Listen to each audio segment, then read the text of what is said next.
So great, thanks everybody for those who are interested in getting into a little bit more detail of some of the things that have been talked about for all day today.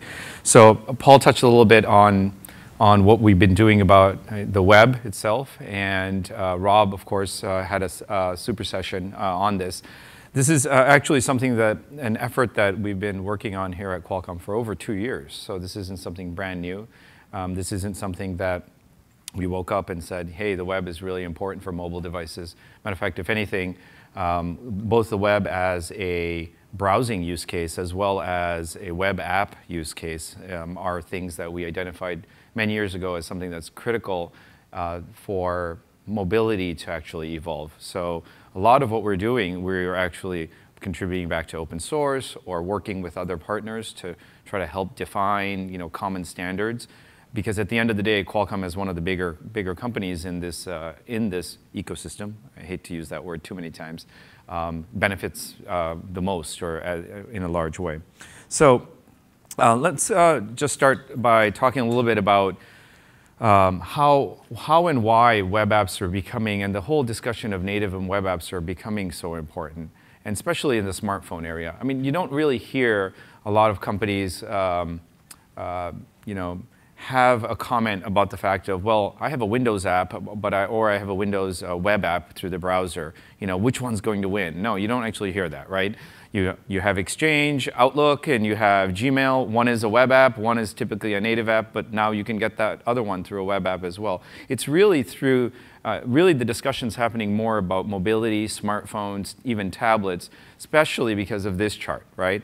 I think that whether you're talking about a native app or a web app, because mobile phones are surpassing PC shipments, and because smartphone growth every year on year, the numbers actually are higher than what the analysts think, which is rare, right? Analysts usually have huge numbers and you never make it, right? Because of that, there's a lot of focus on phones, mobility, smartphones, and what's going to happen in the application paradigm here.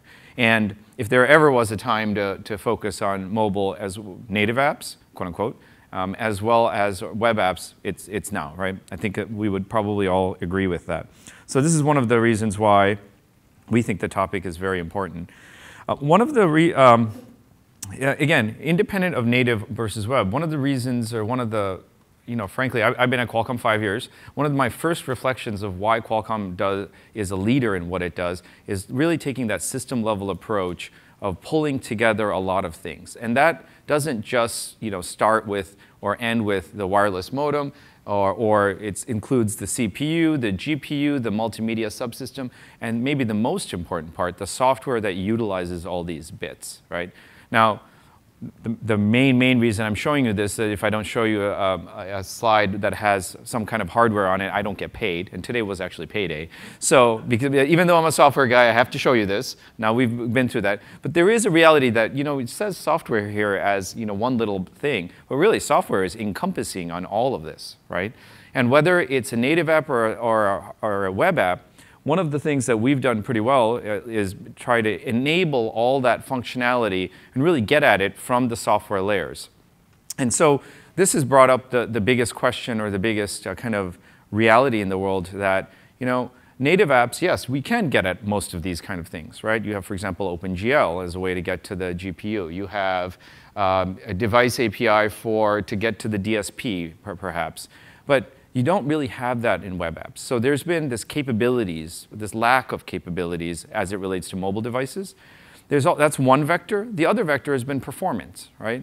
There's a lot of concern that browsers, because the browser is still the engine, so to speak, and really the rendering engine, the JavaScript engine, these things are not only adding one more layer, but also just not really well tuned. So when we started a little over 2 years ago, Mark, I, and quite a few others, to really kind of look at this problem, we said, you know what, we need to tackle first the performance thing, because the performance thing is going to help both web pages and the end user, web page download and interaction kind of model, as well as it will help for web apps. And then the second set of what we want to target and need to target is really the capability side.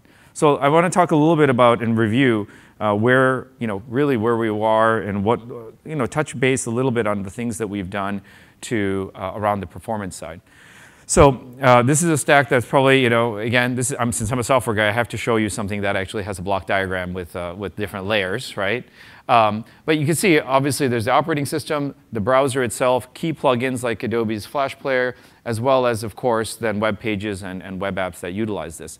So the work that in the web technologies team that we've been doing for the last 2 years has really been focused on how do we take that browser front end, the actual engines that make up the browser, such as the code making up WebKit, the code making up the V8 JavaScript engine, and even the Flash Player, and really optimize that for our hardware. And optimizing that doesn't mean just only changing those code layers, but also the code layers underneath around UI, multimedia, and networking in the operating system platform. And so that's what we've been focusing on to really tackle that performance vector that has been a big delta between web-based apps or web language-based apps and native apps. So where are we now? You saw some of the specs that Paul talked about. Let me give you a little bit of a deeper view into not only the specs, but then how we did this.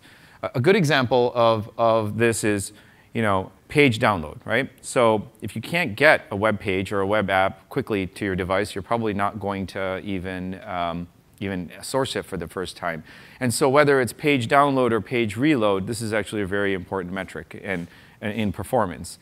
There are a slew of activities we're doing for example, in DNS lookup, in looking up objects based on where you are in the viewport of a web page, and even intelligent and more intelligent cache control algorithms. And what I mean by that is the browser object cache, not the silicon cache. All of these things are modifications we've made into the browsers that we enable on our systems to arrive at the metrics that you see over here. We've actually tested a larger set. Usually it's the subset of the Alexa 100 that we test forward. And then there's a controlled environment that we actually test over 3G and Wi-Fi, the same thing over and over. And you can see the results as far as improvements in page download time. 21% is on the average that we see. Clearly, there's a variance depending on the shape of the page. And maybe even more importantly, a 30% average page reload time. Because think about the way you use a web browser, right? You typically go to 3 or 4 sites every day, and then there's a lot of other sites you get to once in a while, and and as you link through. So the page reload is almost as, maybe more important, frankly, because when you're reloading, you're actually not just you're not reloading, or maybe don't need to reload all the content that actually hasn't changed. CNN's header doesn't really change very often, right? They don't really change from red to blue, except maybe on Independence Day they'll put a little stripies on there. So that's a really good example of why page reload is actually as important as page download. Another area has been to focus on JavaScript execution. So we'll talk a little bit more about this as it relates to web apps, but even on page download, I think as we all know, 20 to 30% of any given page download actually is the JavaScript execution time. So we've been working very closely with Google engineers, because they're the biggest contributor to the project, to make sure that V8 is optimized for the microarchitecture inside the CPU of the Snapdragon. So everyone talks about how our CPU is lower power and it goes to higher frequencies. Yeah, that's all good, fine, and well, but that's all specs, right? Unless you actually take this software, this execution engine, and tune it to use your pipeline depth as well as the register set and the functionality like 128-bit wide neon instructions, you're not really taking advantage. You might as well just have generic software. And you could see the results here. Again, by the way, all these results that you're seeing, the first 3, are actually comparative to Android Gingerbread, the Google Experience kind of generic Android Gingerbread, versus our optimized Gingerbread. And we continue as the next version comes out. You'll see us continue in the same way. A really good kind of a table stakes that we looked at. We took the upcoming HTC Sensation. HTC, amongst many other customers, integrate a lot of our web technologies components. And benchmark that on a set of web pages against a leading dual-core ARM A9-based phone. And you can see in real-world testing, we're actually seeing 46% page download delta. And so this is, of course, different web pages have different kind of shapes, but the web performance area around download and JavaScript execution is something that we think is being handled by the entire industry, but also specifically done well on Snapdragon. Another area isn't just download, right? Another area that we've been working on is about once you have the page, whether it's a web page or a web app, what can you do with it, right? One of the innovations that we have is a GPU-enabled backing store, so you got smoother scrolling. Android, as you know, for example, has actually a 60 frames per second cap. So if you uncapped it, we actually can get up to 71 frames per second. That's pretty good. That's actually going to allow for smoother interactivity. And the more complex objects you have, especially canvas elements, et cetera, you're actually going to need that smoother interactivity. A good example of that is Facebook's JS Game benchmark. I don't know how many of you have used this. It's actually a great benchmark to look at rendering 2D objects. The whole world gets so focused on 3D, but most of the casual games out there are 2D centric, whether written in Flash or HTML canvas. So it actually measures and has a benchmark around the HTML canvas tag. And if you take a look again, this was actually on the HTC Sensation versus a separate dual-core product. The optimizations that we made into the web browser to handle canvas handling by the GPU result in a 30% difference. And that's actually on a phone. On the tablet form factor, we're seeing even larger, what Paul mentioned, a 2 times improvement. And finally, let's not forget that when you have an application or a web page, there's a tight integration that's still into the cellular network or the wireless Wi-Fi network. And so by doing very simple but very important changes in making the browser aware of the network condition, you can do things to actually not power up the modem at certain times when otherwise, let's call it a sloppy browser, would actually power up the modem to, for example, close a TCP socket. Just by doing simple changes like that, we were able to actually decrease power 7% while browsing. And that's huge, right? Even though it's the same use case of pulling it down, et cetera. And that 7% is, we've seen the range of it to be about 5 to about 10%.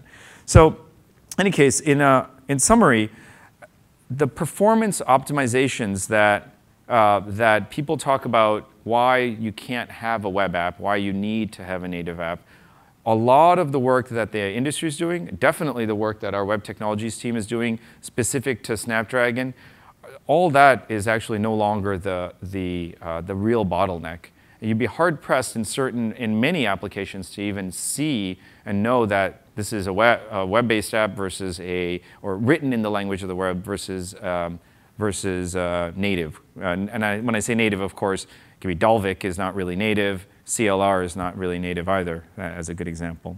But yet, there is this stigmata, right, that on the left-hand side, where we are today is that you still really need to write native because you get better performance, you get more capabilities. On the right-hand side, if you're a web, okay, you get ubiquity, you can run it in a lot of places, but the common ground is very little. And I think we all intuitively know that the common ground is going to be a lot more mixed, where you will have the performance, you will have the capabilities, and that, yes, there will always be a place, or one could, at least for the next 5 years, see that there will be a place where native apps will still be needed. Maybe high-performance gaming is probably the last bastion. High-performance computing, you're searching for E.T. Maybe you want to make the next E.T. movie. And similarly, web-only applications, things that are much more simpler, like web pages, really may not never need to be, quote, native. But we are going to be getting to this point where the blur, it will be really a choice of technology for a developer, not really a limitation based on performance or capabilities. And so we talked a little bit about what we're doing for performance. Our main goal now, what we're returning in our web technologies effort, is to add, in addition to not letting go of the performance bar, to really add the capability side of it, because that's definitely something that's missing. So taking a look at all the functionality that's in this extreme functionality in these mobile processors, and how do we bring that out into the browser, through the browser, and into HTML and JavaScript applications, such that they are first-class citizens, just like a native app. One of the things that is funny to when you even as I used to be the product manager for Windows Mobile and for Android years ago here at Qualcomm, and it's very funny. You start looking at the capabilities that's actually baked into the silicon for any particular functional block, let's say sensors, GPS, multimedia, and you see what the driver exposes. It's almost that, but a little bit less. And then what you see what the native operating system exposes, it's a lot less. And by the time you get to the browser, you basically may not even be able to access it. Or you have something like the HTML5 video tag says, just play back this file, right? Something very, very simplistic. So that's really bad, right? I mean, that's not just bad for a company like Qualcomm, but it's just a shameful effort. And that's what we're going to see a big change in, where these functional blocks really will be pulled out right to the browser. One of the first aspects of this that's got a lot of focus is WebGL. So I think some of you have probably heard about WebGL. WebGL is a Chronos standard. Chronos is usually typically sets APIs around graphics, right? 2D and 3D graphics. OpenGL, everyone's probably heard about OpenGL, is a way to manipulate GPU, OpenGL ES, for mobile GPUs. So WebGL is really aligned around both desktop and mobile GPUs, but really the JavaScript bindings in the browser to access the GPU. So it's actually a really good, we don't really talk about it like this, but it's a really good example of a device API, right? It's the GPU device API, right? How do you get at the GPU? We are trying to get this to work because we actually don't have the path. It all works. But we showed at GDC this year, a game developer conference, the work that we did with Sony Ericsson to optimize the WebGL bindings and essentially and our GPU driver such that there's one-to-one type performance. Because at the end of the day, every GPU silicon underneath is different, that's built in, and the driver and the bindings need to be really working well in order for a WebGL-based application to work as well as a native OpenGL-based application. We ported, one of the things that we did here was we ported NeoCore, and if any of you are familiar with the Android market, there's this benchmark that Qualcomm put out there. It's an OpenGL Java application. So it's essentially a Dalvik application. We ported that to HTML and JavaScript, so we call it Web NeoCore. And we'll be showcasing this downstairs at the Web Technologies station in the Snapdragon zone. You should take a look at the performance difference between Web NeoCore and NeoCore. You can't tell which one's the web one, which is the native one. Only when you look closely, you'll see some of the bump mapping and some of the actual textures are a little bit less rich, let's say, on the, quote, Web NeoCore. And so this is really just the beginning. I mentioned WebGL not only because we're active in it, but because this is likely going to be one of the first device APIs that shows up in mobile. But the WebGL, of course, as many of you know already, is in the Firefox, Chrome, and Safari browsers. Probably giving Microsoft a lot of headache because they said they're going to use all the HTML open standards. Yes, this is kind of like a pseudo HTML open standard, but it's starting to show up in the mobile browsers now, right? So Firefox on Android has it. Likely the Android browser and the iOS browser will have it on in future releases as well. But this is just really the beginning. The second, where we were going, in addition to that, is the second thing is really the best way to say it, like WebGL, is web camera. So you saw a little bit of the demo that Paul had about the web camera use case. What we did here was, just like similarly to WebGL, we actually took the camera APIs that our native camera interface exposes underneath, built into the Snapdragon processor, because the Snapdragon processor has a full imaging pipeline built right into hardware, and expose that directly into the browser. So here I have, if we could switch over to the Elmo. Let's see here. So I hope you guys can see this. Can we switch over to the Elmo? Oh, there we go. All right. So what you see here is, make sure this works better. No, this works better. OK. So what you see here is I'm actually have what looks like a very native app. Amongst other things that I could do, I could bring up different controls. I think you saw today Paul actually showing some of the different camera features. I could zoom in, I can zoom out. I have control of flash. Let me put it on. And then why don't I take a picture? So that goes ahead and actually takes the picture.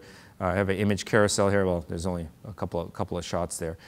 But the key here is that one would never know that this is actually and thank you, we can go back to the slide. One would never know that this is actually a web application written totally in HTML JavaScript. And let's not focus so much on the application itself, but the fact that the camera APIs that we are exposing, preview, zoom, exposure control, flash, are essentially the same that you get in any high-level operating system. And further to that, because it's something that we can evolve quicker than perhaps OS releases, you can actually have richer APIs, which is even the nice benefit itself. Specifically here, we actually even integrate this to the in-page HTML5 video capability that we have to do video streaming, and that we happen to use the Sencha app framework.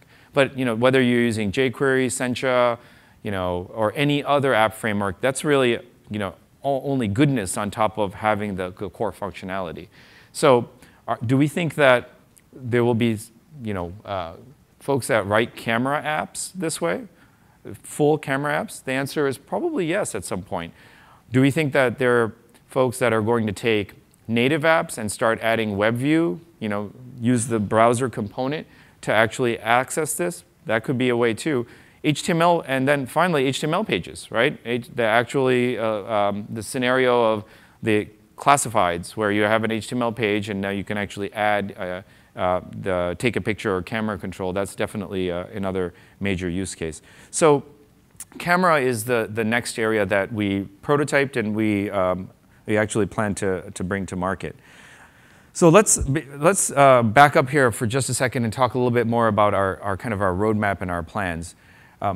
One of the things that we see, and some of you were in Rob's super session yesterday, or just earlier, you may have seen that he mentioned that there are things that we can do at Qualcomm because we are in so many Android and HP and Windows devices to actually move the market forward by actually leading and making things available.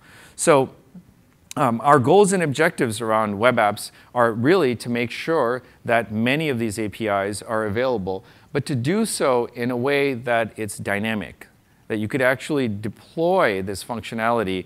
Of course, clearly, you have to have the foundational functionality in the processor and what enables in the operating system, but you can actually deploy these JavaScript bindings to the device, either Qualcomm and the OEM can do it asynchronously, or you could bundle this in with your web-based application, almost like the jQuery model, right?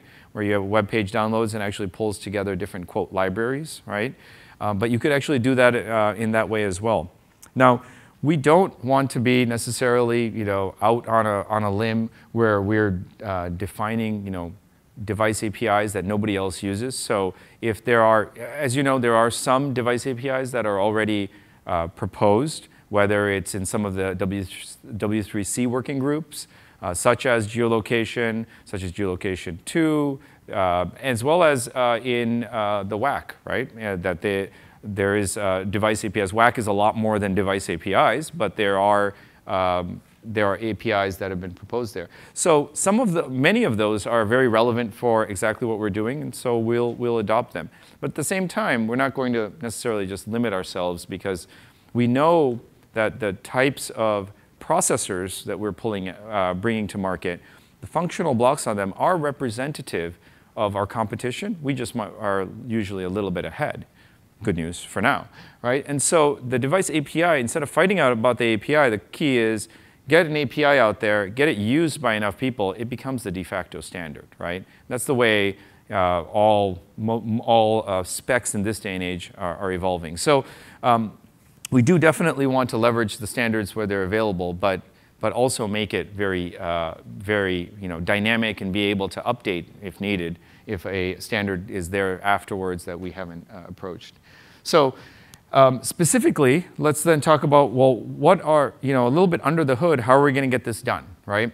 So some of you are engineers out there, so those of you who are writing apps themselves, you don't really care about this, but most engineers I know love to pick apart things. So like, okay, how are you really going to get it done? Well, of course, there's native code that ships on the device anyways for enabling, for example, Android itself. So we get to leverage all that. And because we provide such comprehensive builds, our OEMs can, or app developers can know that it's there. But above and beyond that, we're actually going to enable the web app APIs through writing essentially services and having those services be plumbed through the JavaScript layer into the browser itself. One of the technologies that we're looking at using to actually make that happen is a project called Node.js. And what Node.js is an event-driven I/O system that builds and extends upon JavaScript engine, in this case, the V8 JavaScript engine. Now, I told you earlier that we've been working on the V8 project for quite a while for the performance capabilities. So the good news here is that as we continue to contribute to making V8 better, not only does it help in the performance of just web page download, but even the performance of Node.js, which is a key component to how we're going to enable some of these device APIs under the hood itself. So there's a double benefit there as well. But again, if you're writing a web app, you don't even have to care about this. This is more the plumbing of how it gets, how we're going to enable that. The device API areas that we're planning to cover, and this is a roadmap we're finalizing right now. And as you can see, I don't include WebGL because to me that's already a far gone conclusion. So that's like a check already. But the device APIs, the areas we're going to cover are as follows. And some of these you might even already say, well, what's the big deal? It's already been defined. But the reality is a lot of these hasn't been defined. So look at location right now. If you look at geolocation, it actually has one function call, get location, or get location and it returns lat long. If you look at the location API on Brew or Internet or Windows Phone or WebOS, it's about 7 to 8 function calls with all these different parameters and all these nuances of where you can get more richer information. So it's not just about location. You can add interval information, and you can get proximity alerts and geofencing. And so there's all these other things you can do in a native environment that we're going to bring up into the web environment in the same way. Similarly with sensors, that was talked about earlier today, of course. There's a variety of things you can do there. Camera, I showed you, pretty straightforward. There are some post-processing things and APIs that a native application has, in addition to what we're talking about. And we definitely see, there's a lot of hubbub these days about image tracking and image recognition, but we definitely see that that's an area that will just become a checkbox for most mobile devices. And so, again, here's a good example of we shouldn't build it out as a native API and then think about a web API in the future. We're going to build it out as both APIs at the same time, frankly. Audio. One of my big goals is to throw a party with Qualcomm's money. So we have to have an audio API so we can have some cool music from a web-based app, of course. So to do things more than just simple streaming playback, right? You can do capture, you can change the pitch, the rate, things you could do on a native OS. Augmented reality, you saw a lot about last year, Jay Wright talking about our augmented reality toolkit, and today Paul mentioning it as well, and the uptake it's had. Interestingly enough, a lot of our website partners, I'll call it, have been asking for how to also make the same thing available for web properties, essentially. And finally, we are already showing today downstairs as well. Please stop by our station. AllJoin, our proximity-based peer-to-peer technology, plumbed through as a JavaScript binding. And so that there's no difference as to whether you use a web app to actually set that up or a native app itself. So these are the 6 device API categories in addition to the GPU that we plan to target. The plan is to release these from Q4 into Q2 of next year, there's a bit of plumbing that we have to put in place, as well as a bit of implementation, right?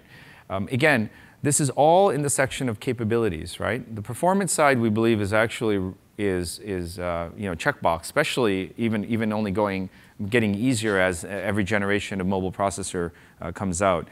But one of the things that I'd like to kind of stress here is you don't have to wait. I mean, we're already seeing the larger companies move to a web-centric application development model out of sheer maintenance and cost issue, right?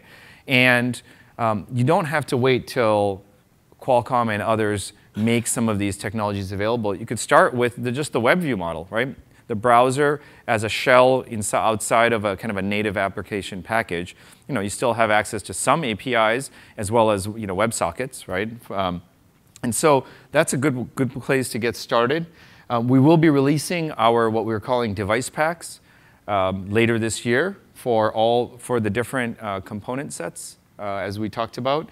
And the whole goal of this is to make them available so that they can actually be sourced. There'll be source code, of course.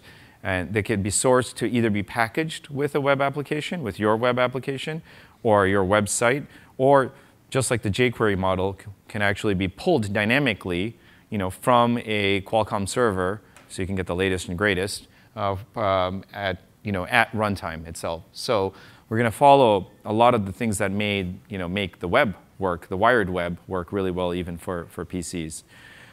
Finally, I will say that we will, if you want to register to get more information about this, i.e. keep up to date as we actually publish our schedules and make things available, the place to go is our QDevNet website, which is developer.qualcomm.com, but /webtech, and that's where you'll see all the kind of developer-facing components and technologies. So in summary, performance and capabilities have been the big deltas as to what makes web apps viable or non-viable over native apps. And we absolutely know that the performance thing is licked on the mid and high tier devices, and even in the low tier devices is definitely doable. Low tier, what I mean, is the $120 Android smartphones that are shipping today, right? Based on our 7K processors, are the mid and high tier, which are based on our Snapdragon and similar, right, processors from the competition. Absolutely not an issue. So performance is a checkbox right now, and so it's really the capabilities, and I think you will see some transformative stuff, not just from Qualcomm, from many other parties, on making those capabilities, available in the browser that simply just weren't there. So with that, why don't I turn over to questions, Q&A? Yeah? Everybody stunned? So yeah, please. Yeah, please, you can go to the mic, or I can repeat the question. So I develop mobile apps and wrap them in a web control, but debugging them is often really difficult. Is there anything Qualcomm do to help me work out why my app isn't working? Yeah, no, that's a very good question.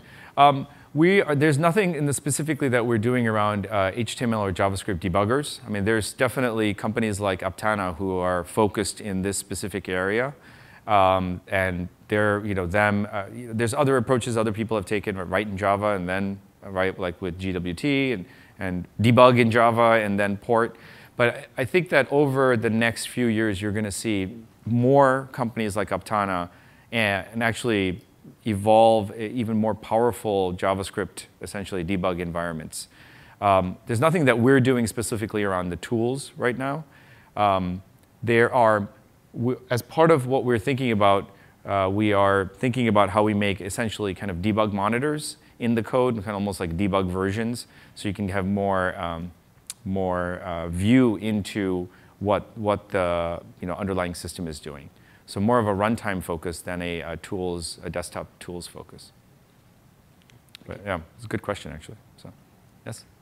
One of the problems with the native apps is that the APIs are not implemented consistently on different devices. Yes. Yeah. In a native app, you can query the firmware app and you spec the device. So if you're going to hide all that, that's a big tool you just said. How do you make sure that the Right. No, so the question was, how do you deal with the validation that the functionality is actually on the device? And so we do plan to have test suites as part of the validation that is there. A and B, the code itself will actually verify that the OEM has implemented the underlying functionality and report back essentially, right? So that is absolutely part of this. There's also even a nuance of not just validation and verification OEM by OEM. Now the good news is the system level solution that Qualcomm provides to OEMs is with 95% exception or coverage is not really changed for the parts that what we're talking about. Core camera APIs, et cetera. They might add some crazy new stuff, right? Post-processing and things like that. So we are going to be looking for a Venn diagram that's common, right? But another thing to also think about is that there's different tiers of product, right? Different tiers of smartphones and tablets powered by different processors and their accompanying software. So even within an API group, let's say audio, you may actually have a more limited set on a lower tier device than a higher tier device. And so we plan to essentially report that back to the web app so that it can make intelligent decisions. By the way, I don't want to scare everybody to say that there's going to be 9 different APIs, but there's definitely, it is true in the world today that there's definitely kind of a lower tier functionality and a mid and high tier functionality, and we don't want to also be, dummied down, which is an approach a lot of the operating systems have taken. We don't think we need to do that because of the dynamic nature of how we're going to deploy, these libraries. Good question, thank you. So, all right, another question? Permissions going to be handled? Like, if I write an Android app now, you've got to say it needs permission to access the camera or the content. That's, yeah. How's the web app going to handle that? That's a very good question. This is when we talk about packaging and security, which is actually in this last slide, that's actually a lot of what that comes down to. What are the permissions that you want? Are there going to be certificates, for example? That's one level versus user buy-in, just like what you said with the Android app. There are today 2 proposals that that are gaining ground. One is the W3, actually the WAC proposal around packaging and security. There's a variety of companies involved in speccing that out. A lot of that came from Bondi. And the other is what Google is proposing with Chrome OS and essentially web apps based on their standard. That's not something that we've essentially decided on yet, but it's something that either adopting one of those or picking a third. Unfortunately, there's nothing in the W3C that's addressing that right now. But you get enough, either the WAC proposal or the Google proposal gets enough usage, it'll become a de facto standard. So, but absolutely, that's something that that we're going to pick one by the time we roll this out. So, and at the minimum, there will be user buy-in. So you can't have a web app that downloads and turns on your camera and your audio and suddenly you're by mistake your boss is now watching what you're doing and all this good stuff. I mean, you could do that. People do that all the time by calling people, pocket dialing people, but we absolutely need to at least have the permissions there. So, okay, we got time for probably one more question. No? Okay, well, guys, thank you very much. We'll all be downstairs during the drink session. So if we're sober, please ask us questions. No, but seriously, please come down and actually see a lot more demos about both the performance comparison as well as the functionality of both the camera web app. It's kind of fun to play with, but also what I don't have up here is camera plus all join. And it's really, you won't know that it's not a native app. It's pretty cool. So great, thank you.